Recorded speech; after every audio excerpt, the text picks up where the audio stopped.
அவையோர் அனைவருக்கும் வணக்கம். நான் அஷ்னியார். திருவாரூர் அரசு மருத்துவக் கல்லூரியிலிருந்து முதலாம் ஆண்டு பயின்று வருகிறேன். எம்ஆர்என்ஏ தடுப்பூசி மற்றும் தொழில்நுட்பம் என்றும் தலைப்பில் இன்று விளக்க காட்சி கொடுக்க உள்ளேன். இப்போ நம்ம சாதாரணமாக நம்ம உடல்ல பார்த்துக்கிட்டோம்னா, நம்ம உடல்ல மரபணு அதாவது டிஎன்ஏன்னு ஒன்று இருக்கும். அந்த டிஎன்ஏல இருந்து ஆர்என்ஏ கொண்டு வரும். இந்த ஆர்என்ஏ தான் புரதம் அப்படின்ற ஒரு விஷயத்தை தயாரிக்குது. இப்போ நம்ம அந்த தடுப்பூசி எதுக்கு போடுறோம் அப்படின்னா, ஒரு நோய் நமக்கு வரதுக்கு முன்னாடியே அந்த நோய்க்கான எதிர்ப்பு சக்தியை நம்ம உண்டாக்கிக்கணும். அதுக்காக இதை செய்யறோம். பாரம்பரிய தடுப்பூசிகளுக்கும் இப்போ நம்ம பயன்படுத்துற இந்த எம்ஆர்என்ஏ தடுப்பூசிக்கும் உள்ள வித்தியாசமும், இது எப்படி தயாரிக்கிறோம் அண்ட் பாரம்பரிய தடுப்பூசிக்கும் இதுக்கும் செய்யற மாற்றங்கள் என்னென்ன அப்படின்றது இந்த விளக்க காட்சியில பார்ப்போம். இப்போ இந்த பிக்சர்ஸ், இந்த போட்டோஸ் நம்ம பார்த்தோம்னா, ஒரு புரதம் உண்டாகிறதுக்கு அமினோ அமிலங்கள் சங்கிலி மாதிரி ஒரு ஸ்ட்ரக்சரை கொண்டு அது புரதமா மாறுகிறது. ஆனா இந்த மரபணுவோட உதவி இல்லாமலே நேரடியா எம்ஆர்என்ஏ அப்படின்ற விஷயத்தை நம்ம செலுத்துறதுனால புரதத்தை நேரடியாக நம்ம உருவாக்க முடியுது. இந்த திறனை கொண்டுதான் எம்ஆர்என்ஏ தடுப்பூசி மற்றும் தொழில்நுட்பம் அப்படின்னு ஒரு கான்செப்ட் வந்துருக்கு. Next page.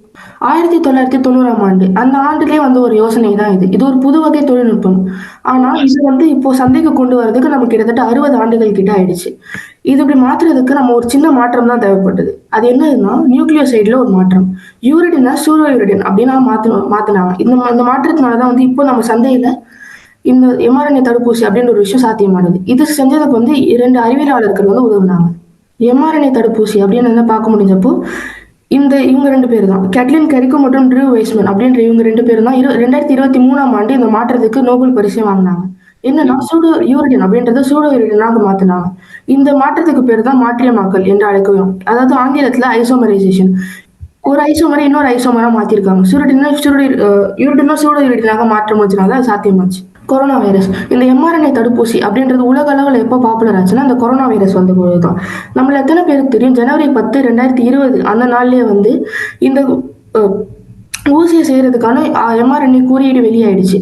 அதுக்கு அவங்க தேவைப்பட்ட நேரம் வெறும் 48 மணி நேரம் தான். ஆனா இதை கொண்டு வரதுக்கு மருத்துவ ஆய்வுக்கு கொண்டு சேர்த்து அதுக்கப்புறம் இந்த ஊசியை சந்தைக்கு கொண்டு வரதுக்கு நமக்கு பல மாதங்கள் ஆயிடுச்சு. ஆனா இந்த குறியீடு வரதுக்கு வெறும் 48 மணி நேரம் தான் இருந்துச்சு. இதனால பாரம்பரிய தடுப்பூசிகளை கம்பேர் பண்றப்போ இப்போ நமக்கு வந்திருக்க இந்த எம்ஆர்என்ஏ தடுப்பூசியில நமக்கு சாதகங்கள் அதிகமாவே இருக்கு. சரி, இப்ப எம்ஆர்என்ஏ தடுப்பூசி அப்படின்னு சொல்றோம். இந்த எம்ஆர்என்ஏ தடுப்பூசினால் என்ன ஆகும் அப்படின்னு பார்த்தோம்னா, எம்ஆர்என்ஏ தடுப்பூசி நம்ம உடம்புல செலுத்துறப்போ அது புரதத்தை உண்டாக்குது.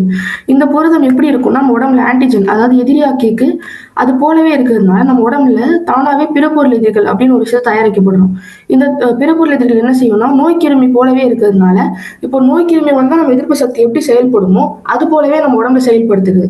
இதனால உண்மையாவே நோய்க்கிருமி அதாவது வைரஸ் நம்ம உடம்புல இருந்து என்டர் ஆகுறப்போ அதுக்கான குணமடைகிற நேரமும் அந்த நோயோட தாக்கமும் மிகவும் குறையுது.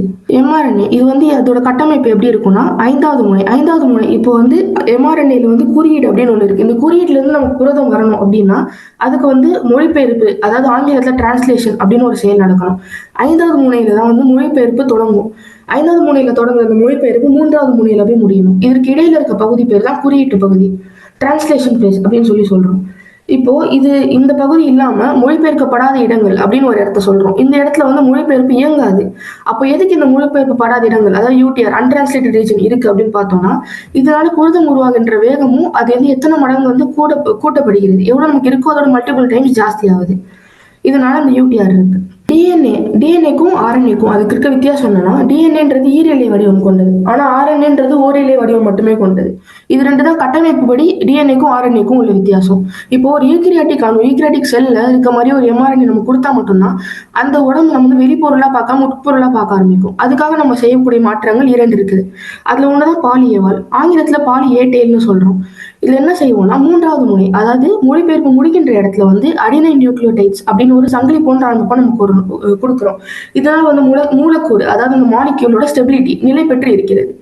இது இல்லாம இன்னொரு மாற்றம் என்னன்னா, 5வது முனையில் உள்ள தொப்பி தலைக்கவசம் மாதிரி ஒரு விஷயத்த நம்ம கொடுக்கறதுனால நம்ம உடம்புல ஆர்என்ஏஎஸ் அப்படின்ற என்சைம் இந்த எம்ஆர்என்ஏ வெளிப்பொருளா பார்க்காம உட்பொருளா பார்க்க ஆரம்பிக்குது. இதை கொடுக்கறதுக்காக இப்போ நம்ம கண்டுபிடிச்ச புது வகை என்சைம்னா வேக்சினியா வைரஸ் என்சைம். இப்ப இந்த எம்ஆர்என்ஏ உள்ள போய் புரதத்தை உண்டாக்கணும்னா அது ரைபோசோம்ஸோட நட்பு கொண்டாடும். இந்த நட்பு கொண்டாடுறதுனால ரைபோசோம்ஸ் அந்த எம்ஆர்என்ஏ தன் உடம்புல இருக்க ஒரு ஆர்என்ஏவே கன்சிடர் பண்ணி அதுல இருந்து நமக்கு புரதத்தை கொடுக்குது. இப்போ நம்ம எம்ஆர்என்ஏ அப்படின்னு ஒரு விஷயத்த ஒரு உடம்புல செலுத்துறோம் அப்படின்றப்போ அது எந்த அணுக்குள்ள போய் நுழையும் அப்படின்னு நமக்கு சரியா தெரியாது. இது வந்து ஆரம்ப காலத்திலேயே வந்து எம்ஆர்என்ஏ தடுப்பூசி அப்படின்னு ஒரு திட்டத்தை கொண்டு வரதுக்கு ஒரு தடையா இருந்துச்சு. இப்போ அந்த தடை இல்லாம இப்போ தினசரி வாழ்க்கையில டாக்ஸி எப்படி பயன்படுத்துறோமோ, ஒரு பர்ட்டிகுலரான இடத்துக்கு போறதுக்கு எப்படி யூஸ் பண்றோமோ, அந்த மாதிரி இந்த கொழுப்பு நானோ துகள்கள் அப்படின்றத பயன்படுத்த ஆரம்பிக்கிறோம்.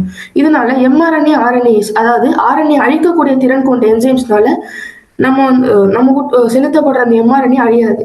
பாதுகாப்பாக நம்ம எந்த அணுல போய் செலுத்துறோம், எந்த அணுல இருந்து எந்த புரதம் வேண்டுமோ அது மாதிரி நம்ம வந்து கஸ்டமைஸ் பண்ணி அனுப்பிச்சிக்கலாம். 1961ஆம் ஆண்டுலேருந்து இந்த யோசனை வந்துருச்சு. அதுக்கப்புறம் இந்த ரெண்டு மாற்றங்கள், சூடோ யூரிடன் கொண்டு வந்தது, யூரிடிலேருந்து சூடோ யூரிடன் கொண்டு வந்தது, அது போல கொழுப்பு நானோ துகள்களை பயன்படுத்தணும். இப்போ தற்போதைய தொழில்நுட்பம் எப்படி இருக்குன்னா, செல்ஃப் ஆர்என்ஏ ஆம்பிளிஃபையிங் வேக்சின் அப்படி ஒரு விஷயத்தை கொண்டு வந்திருக்காங்க. எப்படின்னா, ஒரு வைரஸ் நம்ம உடம்புக்குள்ள வந்ததுக்கு அப்புறம் பல்மடங்கா எப்படி மாற்ற முடியுதோ அதே போல திறன் வந்து இந்த எம்ஆர்என்ஏ வேக்சினுக்கும், இப்போ எம்ஆர்என்ஏ தடுப்பூசிக்கும் புதுசா இப்போ வந்திருக்கு. இது இல்லாம எம்ஆர்என்ஏ தடுப்பூசி வந்து முதியவர்களுக்கும் எதிர்ப்பு சக்தி கம்மியா இருக்கவங்களுக்கும் கொடுக்க முடியுது. நான் முன்னாடி சொன்ன மாதிரி இப்போ நம்ம இதுக்கு முன்னாடி பயன்படுத்திட்டு இருந்த அந்த பாரம்பரிய தடுப்பூசிக்கும் எம்ஆர்என்ஏ தடுப்பூசிக்கு என்ன வித்தியாசம்னா, நம்ம எம்ஆர்என்ஏ மாலிகுல்ஸ் வந்து எந்த மூலக்கூறுகளை வந்து மிகவும் வேகமாகவே கொண்டு வர முடியுது.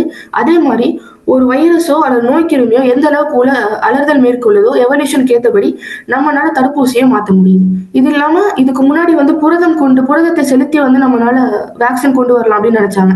அதை கம்பேர் பண்றப்போ இதுல வந்து நமக்கு இன்வெஸ்ட்மெண்ட் ரொம்பவே குறையுது.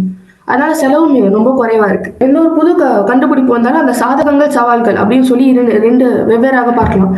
இப்போ அந்த சாதகங்கள் என்னன்னா, நமக்கு வந்து இந்த வைரஸும் நோய்க்கிருமி எப்படி இருக்கோ அதோட மாற்றத்துக்கு ஏற்ற மாதிரி நம்ம தடுப்பூசியும் நம்ம அதுக்கு ஏற்ற மாதிரி மாத்திக்கலாம்.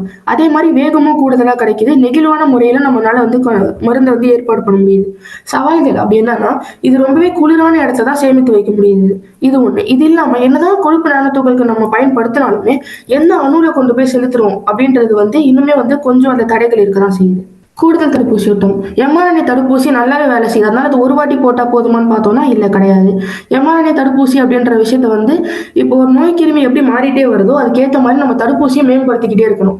அது இல்லாம நம்ம உடம்புல அந்த எதிரியாக்கிக்கு எதிராக வந்து பிற பொருள் எதிரிகளை கொண்டு சேர்க்கிறோம். அது வந்து எத்தனை நாள் உயிரோட இருக்கும் நமக்கு சரியா தெரியாது.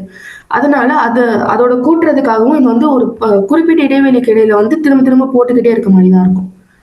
இதுவும் ஒரு விதமான சவால்களாக தான் அமையுது. இருந்தாலுமே வந்து பாரம்பரிய தடுப்பூசியை நம்ம கம்பேர் பண்ணோம்னா எம்ஆர்என்ஏ தடுப்பூசியில வந்து சாதகங்கள் நிறையவே அமைஞ்சிருக்கு. வாய்ப்பு கொடுத்ததுக்கு நன்றி கூறி விடைபெறுகிறேன். நன்றி, வணக்கம்.